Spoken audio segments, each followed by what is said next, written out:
নমস্কার, বাংলা বাজারে সবাইকে স্বাগত। আমি অনিকেত চট্টোপাধ্যায়। শুরু করছি আমাদের অনুষ্ঠান মতামত। শুরুতেই বলি, বাংলা বাজার সাবস্ক্রাইব করুন, লাইক করুন, শেয়ার করুন। আর বলবো যে আমাদের আগামীকালের 0 আওয়ারে অনির্বাণ থাকছেন। হ্যাঁ, অভিনেতা অনির্বাণ। কালকে মুখোমুখি হুলিগান দেখবেন। কিন্তু শুরু করছি আমাদের অনুষ্ঠান মতামত। আজকের শীর্ষক 26-এর লড়াইয়ের 5টা বিষয় যা ফলাফলকে বদলে দিতে পারে।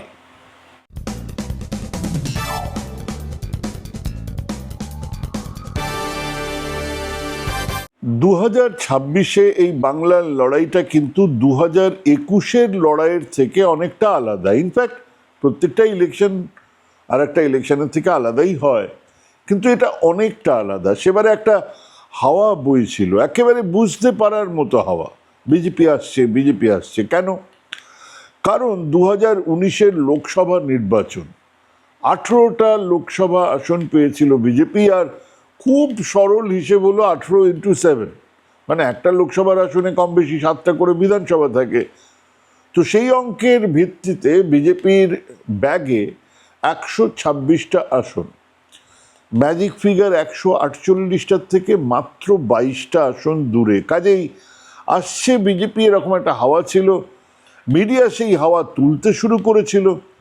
বিজেপি সেবারের স্ট্র্যাটেজি ছিল ওই এক্সট্রা 2AB, মানে ওই 22টা আসনকে আরও সিকিওর করার জন্য তৃণমূলকে ভাঙো। অনেকটা পেরেছিলেন তারা, মন্ত্রী শান্তি সবই তো এসেছিল। তারপরে ওই হাওয়ার বিরুদ্ধে এক প্রবল কনসলিডেশন শুরু হয়েছিল নানান ধার থেকে। মুসলমানদের চূড়ান্ত মেরুকরণ, নো ভোট টু বিজেপির ক্যাম্পেইন থেকে vote out BJP, defeat BJP, বাম গণতান্ত্রিক বুদ্ধিজীবী ইন্ডিভিজুয়াল মানুষজন, কবি সাহিত্যিকদের এক কনসলিডেশন হয়েছিল। বিজেপির স্ট্র্যাটেজির মধ্যে এক খাপছাড়া ভাব ছিল, সংগঠন ছিল না, নেতৃত্বের মধ্যে ভালো রকম ঝামেলা ছিল, এবং শেষমেশ বিজেপি 77-এ আটকে গিয়েছিল, আমরা জানি। কিন্তু এবারে খেয়াল করে দেখুন, বিজেপির পক্ষে সেই প্রবল হাওয়া নেই। উল্টে নির্বাচন ঘোষণার প্রায় সঙ্গে সঙ্গে সর্বভারতীয় সংবাদ মাধ্যমে যে কয়েকটা সমীক্ষা এসেছে তার প্রত্যেকটাই বলে দিচ্ছে বিজেপি হারছে। 115-র বেশি আসন কেউ দিতে রাজি নয় বিজেপিকে। 2, দল ভাঙার কোনো চিহ্নই নেই, মানে তৃণমূল দলকে আবার ভাঙা। 2-4টে খুচরো আর টিকিট না পেয়ে 2-1জন বিক্ষুব্ধদের দল বদলের ঘটনা ও 7-এর পাতাতে জায়গা পেয়েছে। কিন্তু এটাও মাথায় রাখুন যে তৃণমূল প্রায় 33% জেতা প্রার্থীকে বসিয়ে দিয়েছে। সেই তুলনায় বিরাট কোনো গোলমাল কিন্তু তৃণমূলের মধ্যে নেই। 3, আইপ্যাক বা যুবরাজকে নিয়ে একটা কথাও নেই। উল্টে খুব পরিষ্কার বোঝা যাচ্ছে যে এই প্রার্থী তালিকা তৈরিতে আইপ্যাক আর অভিষেক বন্দ্যোপাধ্যায়ের এক বিরাট ভূমিকা ছিল। 4, এবারে বিজেপির মূলত 3টে জিনিসের ওপরে জোর দিয়েছে। 1 হলো লড়াইটাকে শুভেন্দু বনাম মমতা করে তোলা, 2 হলো SIR থেকে ফসল তোলা, আর 3 হলো প্রশাসনকে পুরোপুরি নিজের মুঠোয় নিয়ে যাওয়া। তো এই বাংলাতে রাজনীতিকে শুভেন্দু বনাম ওই মমতা করে তোলার চেষ্টা কতটা সফল হবে? মাত্র গতকাল একজন বিজেপি নেতা দৃশ্যতই উৎফুল্ল জানিয়েছেন যে মোদিজি কিন্তু ভবানীপুরে তার পদযাত্রা শেষ করবেন। মানে খুব পরিষ্কার, লড়াইটাকে ওনারাই মোদি বনাম মমতাতে নিয়ে যাবেন। আর তৃণমূলের তরফে এই নির্বাচনকে মোদি বনাম মমতা করে তোলার চেষ্টার অন্ত নেই। কুণাল ঘোষ তো বলেইছেন যে 2027-এ লালকেল্লা থেকে মমতাই ভাষণ দেবেন। SIR থেকে ফসল তোলা, মতুয়াগড়ের দিকে তাকান, বুঝতে পারবেন যে সেখানে ক্ষোভ কতটা জমেছে। বারুণী মেলার ছবি কিন্তু অনেকটা ইঙ্গিত দিয়েছে। তবে এটা ঠিক যে প্রশাসনের রাশ অনেকটাই আপাতত বিজেপির হাতে। মাথাতে বসে থাকা আমলা বা পুলিশ কর্তাদের নির্বিচারে বদলি বা রাজ্যের বাইরে পাঠিয়ে দেওয়ার ফলে প্রশাসনে এক ধরনের আতঙ্ক দেখা যাচ্ছে, একটা নিজাক রিয়াকশন দেখা যাচ্ছে। কতটা প্রতিহিংসা পরায়ণ যাদের বাইরে পাঠানো হলো বা বদলি করা হলো, তাদের কোয়ার্টারও ইমিডিয়েট খালি করার নির্দেশ দেওয়া হয়েছে। আর এই তালিকা অবশ্যই অধিকারী বাবুদের সাহায্য নিয়েই তৈরি হয়েছে। কিন্তু এত কিছুর পরেও এক উল্টো হাওয়ার কথা বলছেন সবাই, জিতে যাবে তৃণমূল। এবারেও হলো না, এবারেও পারবে না বিজেপি। কেউ লিখছেন তৃণমূল 226, কেউ লিখছেন 215, কেউ লিখছেন 250। আর বলাই বাহুল্য এইসব মূল্যায়ন বা কেউ কেউ সেগুলোকে সমীক্ষা বলে চালানোর একটা চেষ্টা করলেও এগুলোর পেছনে তেমন কোনো রিসার্চ নেই, কোনো হিসেব নিকেশ নেই, কিচ্ছু নেই, মনে হচ্ছে লিখছেন। 2011-তে সিপিএমকে হারিয়ে ক্ষমতায় আসার পরে এটাই সম্ভবত একটা নির্বাচন যা এখনো এক সার্বিক ইঙ্গিত দিচ্ছে না। হ্যাঁ, 2011-তে সিপিএমকে হারিয়ে ক্ষমতায় আসার পরে এটাই সম্ভবত একটা নির্বাচন যা এখনো কোনো সার্বিক ইঙ্গিত দিচ্ছে না, কোনো হাওয়ার কথা বলছে না, কোনো সুনামি বা ঝড় তো বাদই দিন। তাহলে এই নির্বাচন বহু জায়গাতেই লোকালাইজড হবে, সেই কনস্টিটিউয়েন্সির অভাব, অভিযোগ বা জমে থাকা ক্ষোভ ইত্যাদির ভিত্তিতে হবে। ভিভিআইপি আসন, নজর কাড়া আসন সেরকমটা হতেই পারে, মানে রাজ্য জুড়ে বা অন্তত উত্তরবঙ্গ বা দক্ষিণবঙ্গ জুড়ে কোনো একটা নির্দিষ্ট প্রবণতা কিন্তু এখনো নেই, কোনো ধারেই নেই। এটা দুই যুযুধমান দলের কাছে একটা কনন্ড্রাম, একটা ধাঁধা হয়ে দাঁড়িয়ে আছে। মূলত কয়েকটা জরুরি বিষয়ে এবারে নির্বাচনের শেষ কথা বলবে। আমি বলেছি 5টা বিষয়, আসুন 5টা বিষয় নিয়ে আলোচনা করা যাক। প্রথমটা অবশ্যই এসআইআর এর প্রভাব। হ্যাঁ, 60 লক্ষ বিচারাধীন তালিকার 80-90% ফিরে এলে বিজেপির ঘুম কেড়ে নেবে। 60% ফিরে না এলে তৃণমূলকে ভাবতে হবে। দুটো দিকই আছে। হ্যাঁ, 60 লক্ষের মধ্যে যদি 50 লক্ষ ফিরে এলো, যাদের এক চূড়ান্ত আশঙ্কা নিয়ে দিন কেটেছে, এতদিনের টেনশন আর মোদির নির্বাচন কমিশন তাদের ভোট কেড়ে নিতে চেয়েছিল, ভাগ্যিস মমতা রুখে দাঁড়ালেন, এই খবরটা ওই 60 লক্ষ ভোটার, তাদের আত্মীয় স্বজন মিলিয়ে 1.5-2 কোটি মানুষের কাছে পৌঁছবে, যা নির্বাচনের চেহারাটাকে একেবারে পাল্টে দেবে।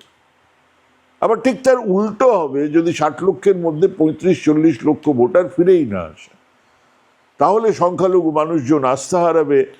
এসআইআর এর প্রথম ডিলিশনের তালিকাতে মতুয়া, নমশূদ্র, রাজবংশী, আদিবাসী বা হিন্দিভাষী মানুষজনদের নাম বাদ যাওয়া সরাসরি বিজেপির ভোট ব্যাংকে রক্তক্ষরণ ঘটাবে, এটা আলাদা করে বলার অপেক্ষা রাখে না। মোদ্দা কথা হচ্ছে, এসআইআর এর ধাঁধা বুঝতে হলে আপনাকে কিন্তু নির্বাচনের ফলাফল নিয়ে বসতে হবে। হ্যাঁ, ততদিনে যা হবার হয়ে যাবে। অর্থাৎ এসআইআর এখানে একটা অদ্ভুত ধাঁধা হয়ে থেকে যাচ্ছে। কতজন ফিরবেন, কতজন ফিরবেন না, সত্যি করেই কি একটা বিরাট অংশের ভোটার যারা বৈধ ভোটার তাদেরকে বাদ দিয়েই নির্বাচনটা হবে? কারণ কোনো রাজনৈতিক দল কিন্তু আর সেসবের কথা খুব একটা বলছেন না, না তৃণমূল, না বিজেপি, না সিপিএম, না কংগ্রেস, কেউই বলছেন না এখনো পর্যন্ত। এই যে 60 লক্ষ লোকের যে হবে, এই তো 20-25 লক্ষ না হয় প্রথম লিস্ট বেরোবে, কিন্তু তাদের যারা বাদ থেকে যাবে তারা যখন আপিল করবেন সেটার কি হবে? কেউ কিন্তু এটা নিয়ে খুব একটা বিশাল কথাবার্তা বলছেন না। কাজেই এই যে একটা বিশাল বাদ যাওয়া বা ইনক্লুড হওয়া বা ফিরে আসা, এই নিয়ে সহজেই কিছু বলে দেওয়াটা কিন্তু এবারে কোনো কাজের কথা না। 2 হচ্ছে অ্যান্টি ইনকামবেন্সি, প্রবল অ্যান্টি ইনকামবেন্সি। আমি বারবার করে বলছি, গ্রামে বা শহরে প্রত্যেক জায়গাতে। অ্যান্টি ইনকামবেন্সি কেন? কারণ সরকারের বিভিন্ন কাজে, বিভিন্ন প্রকল্পের সুবিধে ইত্যাদিতে মানুষের ক্ষোভ, আর সেটা কিন্তু 2 সরকারের ক্ষেত্রেই প্রযোজ্য। তৃণমূলের খাঞ্জা খায়েদের দাদাগিরি যেমন রাজ্য সরকারের বিরুদ্ধে অ্যান্টি ইনকামবেন্সির জন্ম দিচ্ছে, ঠিক সেরকম 100 দিনের কাজের টাকা ওই মোদী সরকার আটকে দিয়েছে, বা গ্যাসের দাম বাড়ছে, জিনিসপত্রের দাম বাড়ছে, সেটা আবার এই তথ্য আর এই প্রচারগুলো আবার কেন্দ্র সরকারের বিরুদ্ধে আর একটা অ্যান্টি ইনকামবেন্সি গড়ে তোলে। অবশ্যই সিপিএম এর বিরুদ্ধে কোনো অ্যান্টি ইনকামবেন্সি এখানে নেই, কিন্তু এই 2 সরকারের বিরুদ্ধে একটা অ্যান্টি ইনকামবেন্সি আছে, সেটা কিছু কম নয়। তো এই 2 সরকারের বিরুদ্ধে অ্যান্টি ইনকামবেন্সি কতটা কাজ করছে, কিভাবে কাজ করছে বুঝতে হলে হাতে ফলাফল থাকা দরকার। পরের ইস্যু হলো, দুধারের আবার প্রো ইনকামবেন্সি আছে। হ্যাঁ, মমতা সরকারের ডাইরেক্ট বেনিফিশিয়ারি তৈরি করার যাবতীয় প্রকল্প, সে স্বাস্থ্যসাথী হোক, লক্ষ্মীর ভাণ্ডার হোক, যুবসাথী হোক, কন্যাশ্রী হোক, এগুলো এক ধরনের প্রো ইনকামবেন্সি তৈরি করছে, যা আগের অ্যান্টি ইনকামবেন্সিকে কমিয়ে দেয়, নিউট্রালাইজ করে। মানে দুধার থেকে 2 রকমের ধাক্কা আসছে, একটা হচ্ছে অ্যান্টি ইনকামবেন্সি, একটা হচ্ছে প্রো ইনকামবেন্সি। এবারে যদি প্রো ইনকামবেন্সিটা বেশি হয় তাহলে অ্যান্টি ইনকামবেন্সি অনেকটা নিউট্রালাইজ হয়ে যাবে, আর যদি প্রো ইনকামবেন্সি কম হয় তাহলে অ্যান্টি ইনকামবেন্সি ওপরে চেপে বসবে। তো এই প্রো ইনকামবেন্সির ক্ষেত্রে কিন্তু মমতার সরকার খানিকটা এগিয়ে আছেন। প্রো ইনকামবেন্সি কি মোদী সরকারের নেই? আছে। যারা মনে করেন বন্দে ভারত ট্রেন বা আমেরিকার সঙ্গে ট্রেড ডিল বা ইউরোপিয়ান ইউনিয়নের সঙ্গে ট্রেড ডিল দেশকে এগিয়ে দিয়েছে, এবারে আমরা স্কচ এবং বারবন হুইস্কি কম দামে পাবো, বেশ কিছু ইস্যু নিয়ে গর্বিত মানুষের কাছে মোদী সরকারের অ্যান্টি ইনকামবেন্সি কাজ করবে না।